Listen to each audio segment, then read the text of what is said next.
Bugungi obzorimizda korobka narxidan ham arzonroqda yarim tayyor xonadonimiz sotuvda. Asosiy eshikdan kirishimiz bilan bizni kattagina prixojna qismi kutib oladi. O'ng qo'limizda razdельный sanuzil, sanuzillarimiz to'liq teplopol qilingan. To'g'rimizda bolalar yotoqxonasi, bolalar yotoqxonasidan birinchi ochiq balkonga chiqiladi. Keyingi xonamiz, ikkinchi xonamiz mehmonxona. Mehmonxonamiz juda katta, keng va undan ikkinchi balkonga chiqiladi. Uchinchi xonamiz kattalar yotoqxonasi va keyingi xonamiz oshxona qismi. Kvartiramizni santexnik elektrik ishlari to'liq yakunlangan, gaz, suv, svetdan muammosi yo'q. Do'xtirning katoli o'rnatilgan, ariston olib qo'yilgan va radiatorlari keltirib qo'yilgan.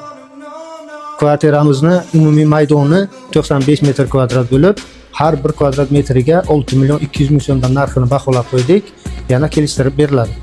Ushbu xonadonimiz Buxoro shahari 7-mikrorayon 43-maktab oldidagi 7 qavatli liftli domning 6-qavatida joylashgan.